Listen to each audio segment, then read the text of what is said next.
എന്റെ എല്ലാ സുഹൃത്തുക്കൾക്കും ഇന്നത്തെ കഥയിലേക്ക് നല്ലൊരു സ്വാഗതം.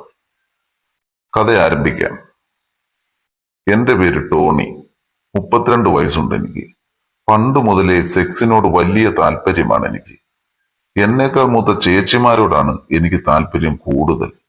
കാരണം അവരുടെ കൊഴുത്തുരുണ്ട ആ അംഗലാവണ്യം എന്നെ മത്തു പിടിപ്പിക്കും. അങ്ങനെ ഞാൻ +2 പഠനം കഴിഞ്ഞു നേരെ ഗൾഫിൽ പോയ ഒരു വ്യക്തിയാണ്. അതിനൊരു കാരണമുണ്ട്.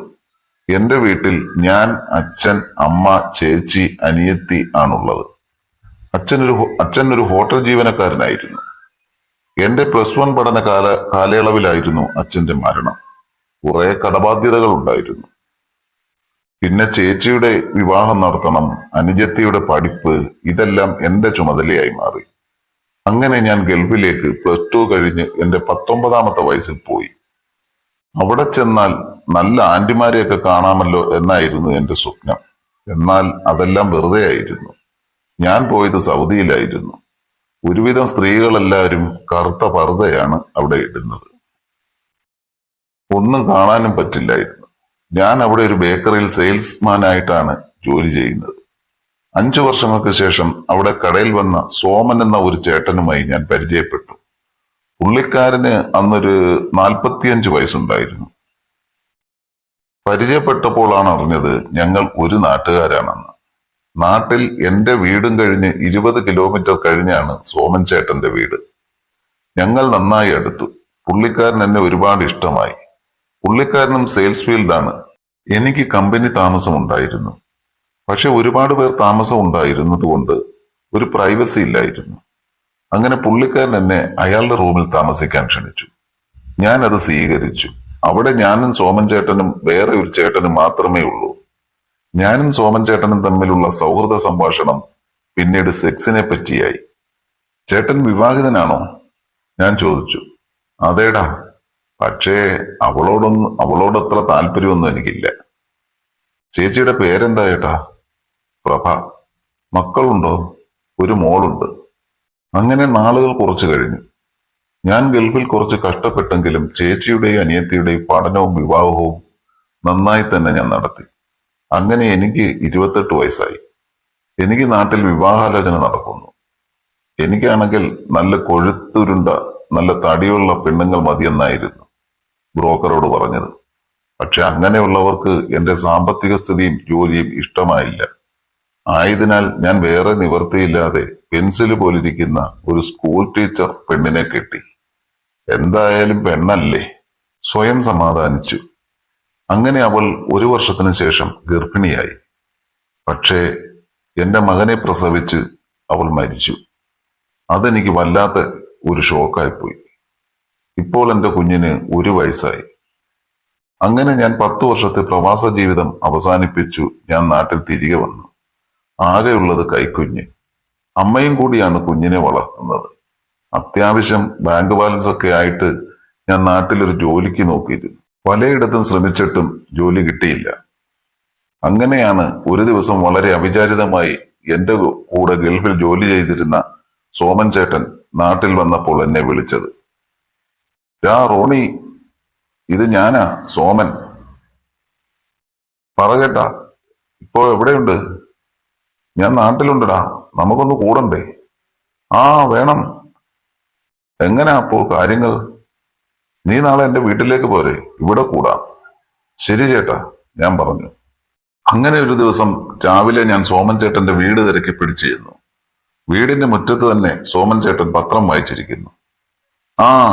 ടോണിയോ, വാടാ, ഇതാ എന്റെ വീട്. കണ്ടുപിടിക്കാൻ ബുദ്ധിമുട്ടുണ്ടായിരുന്നോ? ഇല്ല ചേട്ടാ, ഞാൻ പറഞ്ഞു. ഞാൻ അകത്തേക്ക് കയറി സോഫയിലിരുന്നു.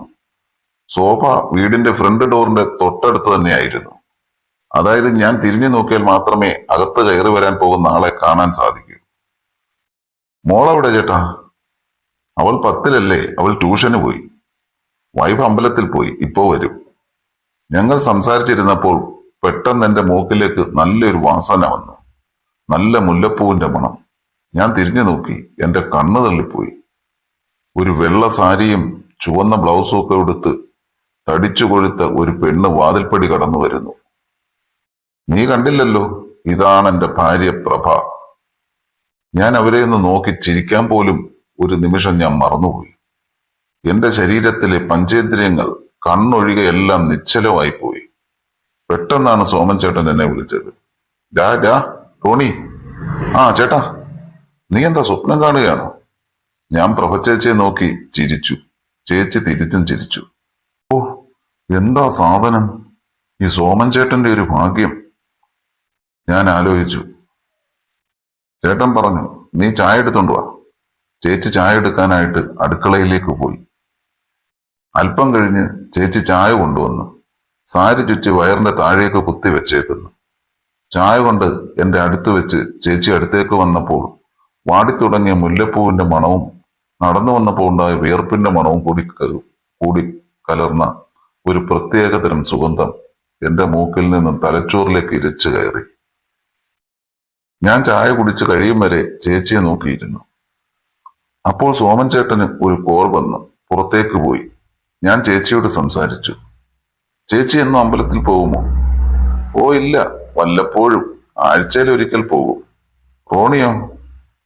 ഞാനും പള്ളിയിൽ ഞായറാഴ്ച ദിവസം പോകും. മോള് 10ലാ അല്ലേ? ഏത് സ്കൂളിലാണ്? ഞാൻ ചോദിച്ചു. അതെ, 10ല.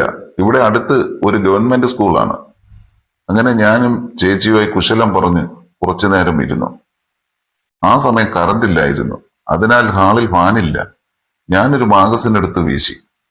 ഞാൻ ചെയ്യുന്നത് കണ്ട് ചേച്ചിയും വീശാൻ ഒരു മാഗസിൻ എടുത്തു. ചേച്ചി നന്നായി വിയർത്തു.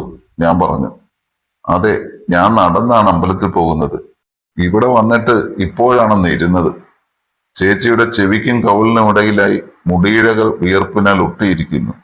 അവരുടെ കഴുത്തിൽ നിന്നും വിയർപ്പൊഴുകി താഴേക്ക് നീങ്ങുന്നത് ഞാൻ ശ്രദ്ധിച്ചു നോക്കി.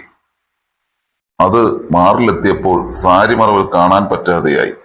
എന്റെ ആ നോട്ടം വഴിവിട്ട നോട്ടമാണെന്ന് ചേച്ചിക്ക് മനസ്സിലായി. ചേച്ചി ഉടനെ ഇടുപ്പിൽ കുത്തിവെച്ച സാരിത്തുമ്പെടുത്ത് കഴുത്തിലെ വിയർപ്പ് തുടച്ചു. എന്നിട്ട് മാറിലെ സാരി അല്പം കൂടി നേരെയാക്കി വെച്ചു. എന്നിട്ട് എന്നെ നോക്കി വലിയ താല്പര്യം ഇല്ലാത്ത ഒരു ചിരിയും ചിരിച്ചു. ഞാനും ചിരിച്ചു. വീട്ടിലെ കാര്യങ്ങളെല്ലാം ചേട്ടൻ പറഞ്ഞു. മോൾക്ക് എത്ര വയസ്സായി? അപ്പോൾ ഞാൻ പറഞ്ഞു, മോളല്ല, മോനാണ് ചേച്ചി. അവനിപ്പോൾ 1 വയസ്സായി. ഞാനും ഇവിടുത്തെ കാര്യമെല്ലാം അറിഞ്ഞു. ചേച്ചി ഒന്ന് ഞെട്ടി. എന്ത് കാര്യം? അപ്പോഴേക്കും സോമൻ ചേട്ടൻ കയറി വന്നു. ചേച്ചി എഴുന്നേറ്റ് അടുക്കളയിലേക്ക് പോയി. ഞാൻ നാട്ടിൽ ജോലി നോക്കുന്ന കാര്യം സോമൻ ചേട്ടനോട് പറഞ്ഞു. പുള്ളിക്കാരന്റെ കടയിൽ നിൽക്കാൻ താല്പര്യമുണ്ടോ എന്ന് എന്നോട് ചോദിച്ചു. ഞാനൊന്നും ആലോചിക്കാതെ തന്നെ സമ്മതം മൂളി. കാരണം എന്റെ ലക്ഷ്യം ചേച്ചിയായിരുന്നു. പിറ്റേ ദിവസം മുതൽ കടയിൽ ജോലിക്ക് കയറി. പക്ഷെ കടയിൽ കയറി ഒരാഴ്ച കഴിഞ്ഞപ്പോഴാണ് ഞാൻ ആ കാര്യം മനസ്സിലാക്കുന്നത്. ചേച്ചി കടയിൽ ഇരിക്കാനില്ല. ചേച്ചിയെ കാണാൻ ഒരു വഴിയുമില്ല. ആകെ വിഷമമായി എന്റെ മനസ്സിൽ. അങ്ങനെ കുറെ നാൾ കഴിഞ്ഞു. ഒരു ദിവസം പതിവ് പോലെ രാവിലെ വീട്ടിൽ നിന്നും ഉറക്കമുണരുന്നത് ഒരു ഞെട്ടിക്കുന്ന വാർത്ത കേട്ടായിരുന്നു. സോമൻ ചേട്ടൻ മരിച്ചു എന്ന വാർത്തയായിരുന്നു അത്. ആ വാർത്ത എന്നെ വളരെ തളർത്തി. ഹാർട്ട് അറ്റാക്ക് ആയിരുന്നു ചേട്ടന്. ചേട്ടന്റെ മരണവുമായി ബന്ധപ്പെട്ട എല്ലാ ചടങ്ങുകളും കഴിഞ്ഞു. തുണിക്കട അടഞ്ഞു തന്നെ കിടന്നു. ഒരു 2 മാസമായി കട അടഞ്ഞു കിടക്കുകയാണ്. ഞാൻ വേറെ ജോലി നോക്കിയെങ്കിലും ഒന്നും കിട്ടുന്നില്ല. അതുമാത്രമല്ല, എന്റെ മനസ്സ് നിറയെ പ്രഭചേച്ചിയാണ്.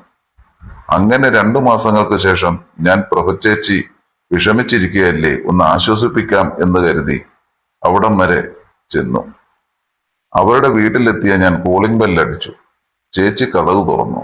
എന്റെ മനസ്സിലുണ്ടായിരുന്ന വിഷമം പെട്ടെന്ന് തന്നെ ഇല്ലാതെയായി.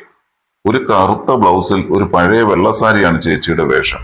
നല്ല വടിവത്ത ഉറച്ച ശരീരം, നല്ല ബോഡി ഫിറ്റായി കിടക്കുന്നു. സാരി തലപ്പ് അലക്ഷ്യമായാണ് മാറിൽ കിടക്കുന്നത്. എന്നെ കണ്ടതിൽ ചേച്ചിക്ക് നല്ല സന്തോഷം. ആര്? ടോണിയോ? ബാ, നമുക്ക് ഉമ്മറത്തിരിക്കാം.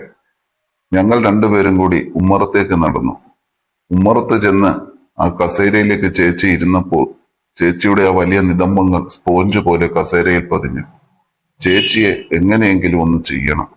അതുമാത്രമായി എന്റെ ആഗ്രഹം. കണ്ടിട്ട് കുറച്ചു ദിവസം ആയല്ലോ, മറന്നോ ഞങ്ങളെ? അങ്ങനെ പറയല്ലേ ചേച്ചി. എനിക്ക് ചേച്ചിയെ മറക്കാൻ പറ്റുമോ? ചേച്ചിയെ ഞാൻ ഒരിക്കലും മറക്കില്ല. നമ്മുടെ കട അടഞ്ഞു കിടക്കുകയാണ്, ചേച്ചി പറഞ്ഞു. അറിയാം. അതിനെപ്പറ്റി പറയാൻ കൂടിയാണ് ഞാൻ വന്നത്. ടോണിക്ക് അത് നോക്കി നടത്താൻ പറ്റുമോ? എന്നിട്ടൊരു വാടക തന്നാൽ മതി. അയ്യോ, ഒരു കാര്യം ചെയ്യാം ചേച്ചി. ചേച്ചി കൂടി കടയിൽ വാ. ഞാനോ? എനിക്കതൊന്നും പരിചയമില്ല, ചേച്ചി പറഞ്ഞു. അത് സാരമില്ല, അതിന് ഞാനുണ്ടല്ലോ. ചേച്ചി ഒന്ന് ഇരുന്ന് തന്നാൽ മതി, ഞാനെല്ലാം നോക്കിക്കോളാം. അത് വേണോടാ. ചേച്ചി വാ പ്ലീസ്. ഞാനില്ലേ കൂടെ? എന്തിനും. ഞാൻ ചേച്ചിയുടെ കൂടെ കാണും, എന്ത് കാര്യത്തിനും. താങ്ക്സ് എടാ റോണി. നീ ഉള്ളത് ഒരു ആശ്വാസം തന്നെയാണ്. എന്റെ ബന്ധുക്കളാണെങ്കിൽ അധികം അടുക്കത്തില്ല. കാരണം എനിക്കുള്ളത് ഒരു പെൺകൊച്ചല്ലേ.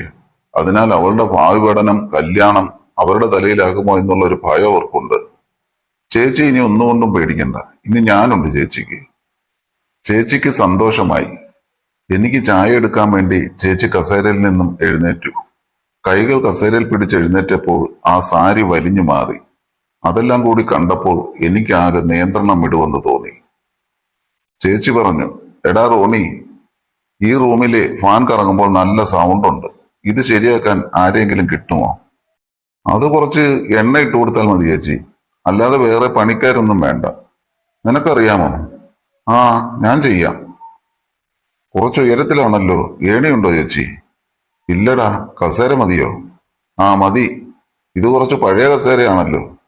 ഞാൻ കസേരയിൽ കയറി നിന്ന് എത്തിയില്ല. അതിന്റെ പുറത്ത് ഒരു പ്ലാസ്റ്റിക് സ്റ്റൂൾ കൂടി ഇട്ട് കയറി നിന്നു. ചേച്ചി പിടിച്ചോണേ. ആ, ഞാൻ പിടിച്ചോളാം, നീ കയറിക്കോ. ആ ശരി ചേച്ചി. പക്ഷെ എനിക്കൊരു ചമ്മൽ. കാരണം ഞാൻ മുണ്ടാണ് ഉടുത്തേക്കുന്നത്. ചേച്ചി എങ്ങാനും താഴെ നിന്ന് മുകളിലേക്ക് നോക്കിയാലോ? എന്തും വരട്ടെ എന്ന് കരുതി ഞാൻ കയറി. ഫാനിന്റെ കറങ്ങുന്ന ഭാഗത്ത് സ്വല്പം ഓയിൽ ഒഴിച്ചു. ഞാൻ പതുക്കെ താഴോട്ട് ഒളികണ്ണിട്ടൊന്ന് നോക്കി. ചേച്ചി ഇടയ്ക്കിടയ്ക്ക് മുകളിലേക്ക് നോക്കുന്നുണ്ട്. എനിക്ക് ആകെ തരിപ്പ് കയറി. എല്ലാം കഴിഞ്ഞ് ഞാൻ പറഞ്ഞു, ചേച്ചി പിടിച്ചോണേ, ഇറങ്ങുവാ. പിടിച്ചിട്ടുണ്ടടാ, ഇറങ്ങിക്കോ, ചേച്ചി പറഞ്ഞു. ഞാൻ അങ്ങനെ താഴെ ഇറങ്ങി. ഒന്നും അറിയാത്ത പോലെ ഞാൻ ചെന്ന് ഫാനിട്ട്. ഭാഗ്യം, പഴയതുപോലത്തെ സൗണ്ട് ഇല്ല. കുറച്ച് കറങ്ങി കഴിയുമ്പോൾ മാറിക്കോളും ചേച്ചി, ഈ ചെറിയ സൗണ്ടും കൂടി. ഇതും പറഞ്ഞ് ഞാൻ ചേച്ചിയുടെ മുഖത്തേക്കൊന്ന് നോക്കി. ചേച്ചിയുടെ മുഖമാകെ ചുവന്നു തൊടുത്ത് ഒരു വല്ലാത്ത അവസ്ഥയിൽ നിൽക്കുകയാണ്. ഞാൻ കണ്ടു, ചേച്ചി പറഞ്ഞു. ഇത് പറയുമ്പോൾ ചേച്ചിയുടെ ചുണ്ട് വിറയ്ക്കുന്നുണ്ടായിരുന്നു. എന്ത്? ഞാൻ ചോദിച്ചു. ചേച്ചി ഒന്നും മിണ്ടാതെ ചിരിച്ചുകൊണ്ട് നടന്നു. ഞാൻ ഒന്നും അറിയാത്ത ഒരു പൊട്ടനെ പോലെ അവിടെ തന്നെ നിന്നു. ചേച്ചി പതുക്കെ നടന്നു ചെന്ന് പുറത്തോട്ട് തുറന്നു കിടന്ന കതക് പെട്ടെന്ന് കുറ്റിയിട്ടു. എന്നിട്ട് ഒരു ചിരിയും. പിന്നെ അവിടെ നടന്നത് ഒരു പൂരമായിരുന്നു.